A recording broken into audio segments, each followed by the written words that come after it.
Vot see on peadpööritavalt äge muuseum. Tartu Mänguasja muuseum on selline koht, kus mul endal läheb alati süda soojaks. Astud uksest sisse ja tunned, et oled korraks jälle laps. Ja lapsed muidugi, nemad unustasid kohe ära, et see on muuseum. Pigem nagu siuke suur mängutuba, kus on asju igast ajast. Tundub, et see üks nukk oli eriti armas, et sellest endale kohe mälestuseks ka pilt oli vaja teha. Kui olime teisel korrusel uudistamise lõpetanud, siis läksime tagasi alla esimesele korrusele ja avastasime sealt karu lillekäpa otsimismängu. Nüüd läks muuseumi külastus veelgi põnevamaks, sest tahtsime väga üles leida kõik karu lillekäpad ja sellest ühe lause kokku saada. Kui muidu võib-olla lapsed pigem läheksid kiirelt edasi erinevatelt näitustelt, siis praegu oli neil tõsiselt suur huvi leida karu lillekäppasid ja selleks tuli hästi hoolikalt uurida igat vitriini ja riiulit, sest nad olid hästi kavalalt ära peidetud. Aga ega loomulikult meie kogu aur otsimisele ei läinud. Igalt poolt, kus oli võimalus midagi mängida, me sellest võimalusest ka kinni haarasime. Minu arvates see ongi üks kõige toredam asi selle muuseumi juures. Et ei ole nii, et lihtsalt vitriinid ja ära puutu ja ainult vaata, vaid pigem, et tule ja katseta.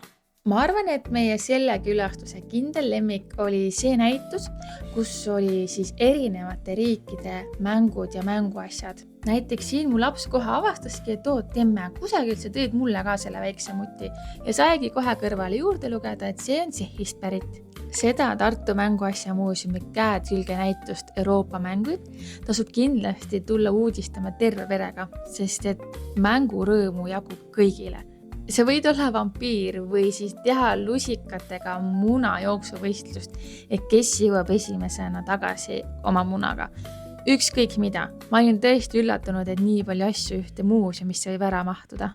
Kui lapsed siin juba enam väga jaksanud uut infot lugeda ka vastu võtta, siis mina küll avastasin enda jaoks uusi maid ja nende erinevaid kombeid. Seega, nagu ma ennist just ütlesin, siis siin on põnevat tegevust nii väiksematele kui ka suurematele.